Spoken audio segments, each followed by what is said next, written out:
Assalamualaikum warahmatullahi wabarakatuh. Alhamdulillah wassalatu wassalamu ala Rasulillah wa ala alihi wa sahbihi wa man walah. Halaqah yang ke-73 dari silsilah ilmiah penjelasan kitab Al-Usulul Thalathah wa Adillatuha yang dikarang oleh Syekh Muhammad bin Abdul Wahhab At-Tamimi rahimahullah. Mungkin di sana ada yang bertanya, bagaimana kita memahami sabda Nabi sallallahu alaihi wasallam, la hijrata ba'dal fathi walakin jihadun wa niyyah wa idza stunfirtum fanfiru. Tidak ada hijrah setelah Fathu Makkah, tapi yang ada adalah jihad dan juga niat untuk berjihad kalau memang tidak ada jihad, dan kalau kalian disuruh untuk keluar yaitu berperang, fanfiru, maka adalah kalian berperang.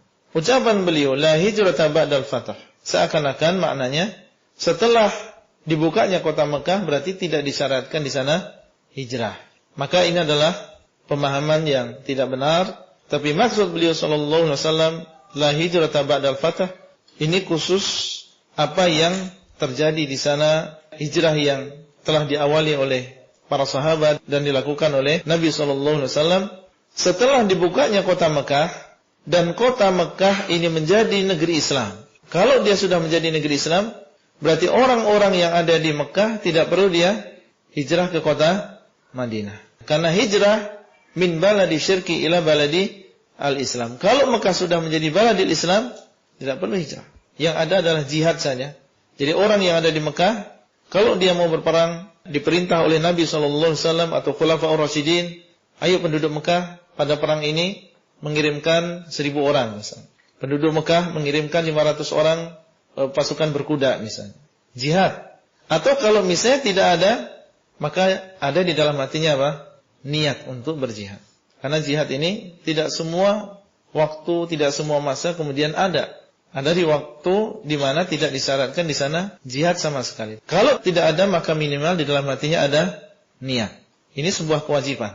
Kalau tidak ada niat, maka mati di atas kenifakan. Sebagaimana dalam hadis, man lam yaghzu walam yuhaddits nafsahu bil ghazwah atau bil ghazwi mata ala syu'batin minan nifaq. Barang siapa yang tidak berperang dan tidak meniatkan dirinya untuk berperang, maka dia meninggal di atas cabang kenifakan. Jadi seseorang kalau memang saat itu tidak disyariatkan, kaum muslimin lemah, tidak memiliki kemampuan, tapi yang namanya niat masing-masing ada dan bisa, harus memiliki niat untuk berperang fisabilillah. Karena orang-orang munafik, mereka adalah orang-orang yang enggan untuk berperang fisabilillah.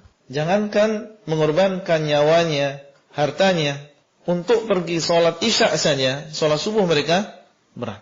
Jadi di sini, la hijrata ba'dal fath maksudnya adalah tidak ada hijrah setelah dibukanya kota Mekah. Ini enggak ada hijrah ke kota Madinah, karena negeri Mekah sudah menjadi negeri Islam. Dan bukan berarti hijrah ini tidak ada setelah dibukanya kota Mekah. Baik, setelah berbicara tentang masalah hijrah dan bagaimana kaitan hijrah ini dengan masalah tauhid, sehingga beliau panjang lebar di dalam menyebutkan tentang hijrah. Dan ini menunjukkan tentang perhatian beliau tentang masalah tauhid. Semuanya dihubungkan ke sana. Ketika membahas tentang ma'rifatullah berbicara tentang tauhid. Ketika membahas tentang ma'rifatu dinil Islam juga berbicara tentang tauhid. Di sini ketika berbicara tentang ma'rifatun Nabi sallallahu alaihi wasallam juga mengenalkan kepada kita hubungan antara Nabi dengan tauhid. Hubungan dakwah beliau dengan dakwah tauhid. Hubungan hijrah beliau dengan tauhid. Karena memang tauhidnya adalah pondasi dari agama kita. Dan tidaklah kita diciptakan kecuali untuk mentauhidkan Allah. Tidaklah Allah mengutus para rasul kecuali untuk mendakwahkan tauhid. Tidaklah Allah menurunkan kitab kecuali untuk mengajarkan kepada manusia tauhid. Makanya tidak heran beliau menghubungkan itu semuanya dengan tauhid.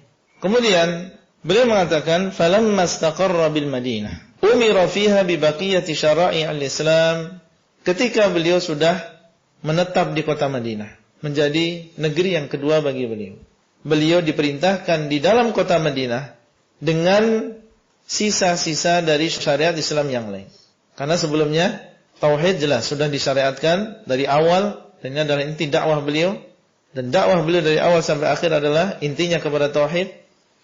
Kemudian disyariatkan tentang salat, sudah disyariatkan ketika beliau di Mekah, disyariatkan hijrah, maka di sana masih banyak syariat-syariat Islam yang belum disyariatkan sebelum beliau hijrah. Ketika sudah berhijrah dan menetap di kota Madinah, barulah beliau diperintahkan untuk melaksanakan syariat-syariat Islam yang lain. Kapan ini terjadi? Ketika akidah ini sudah kuat di dalam hati kaum muslimin. Digembleng mereka untuk bertauhid, meyakini tentang tauhidur rububiyah, tauhidul uluhiyah, pentingnya taat kepada Rasul.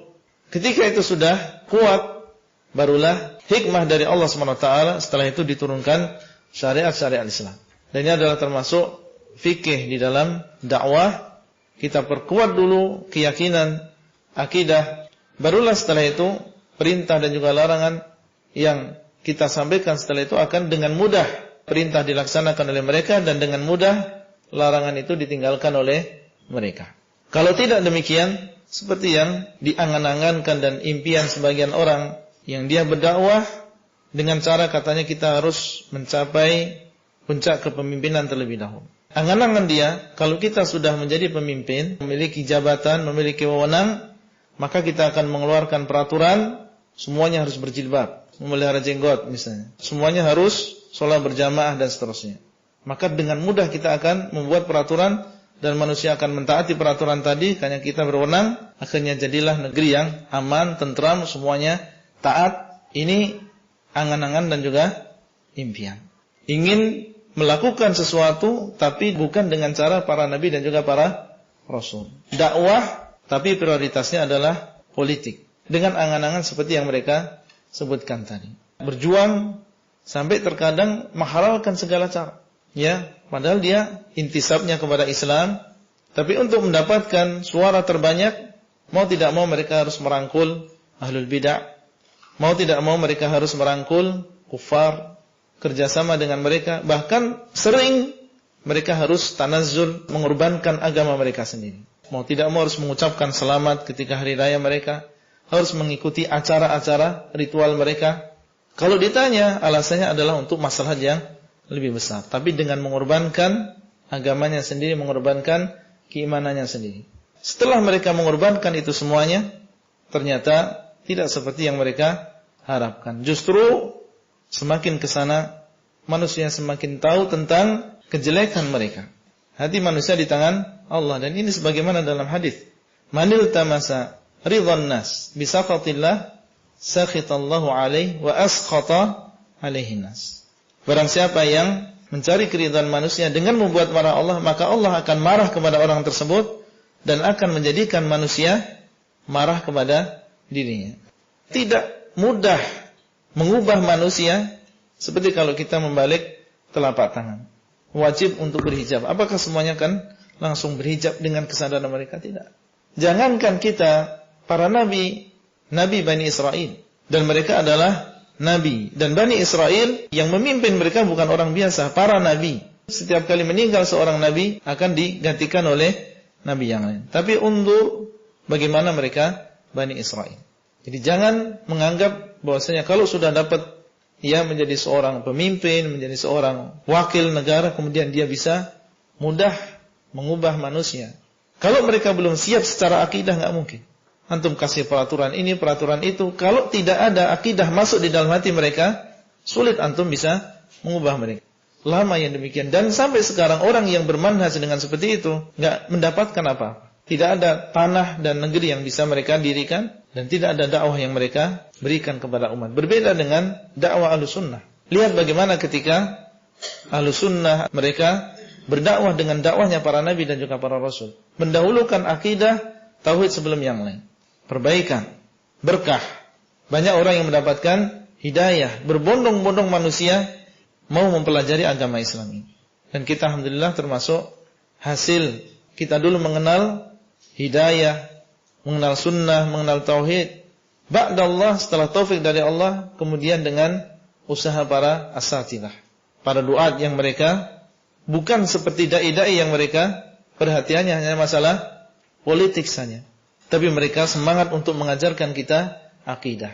Bergerilya dari masjid ke masjid dengan media massa yang telah dimudahkan oleh Allah SWT menyampaikan kepada manusia akidah. Itulah yang bermanfaat bagi kita. Dan dengan demikian, insyaallah apa yang kita lakukan ini berbarokah dan mendapatkan kebaikan yang banyak dari Allah SWT. Itulah yang bisa kita sampaikan pada halaqah kali ini. Dan sampai bertemu kembali pada halaqah selanjutnya. Wassalamualaikum warahmatullahi wabarakatuh. Abdullah Rai di kota Jember. Materi audio ini disampaikan di dalam grup WA Halaqah Silsilah Ilmiah HSI Abdullah Rai.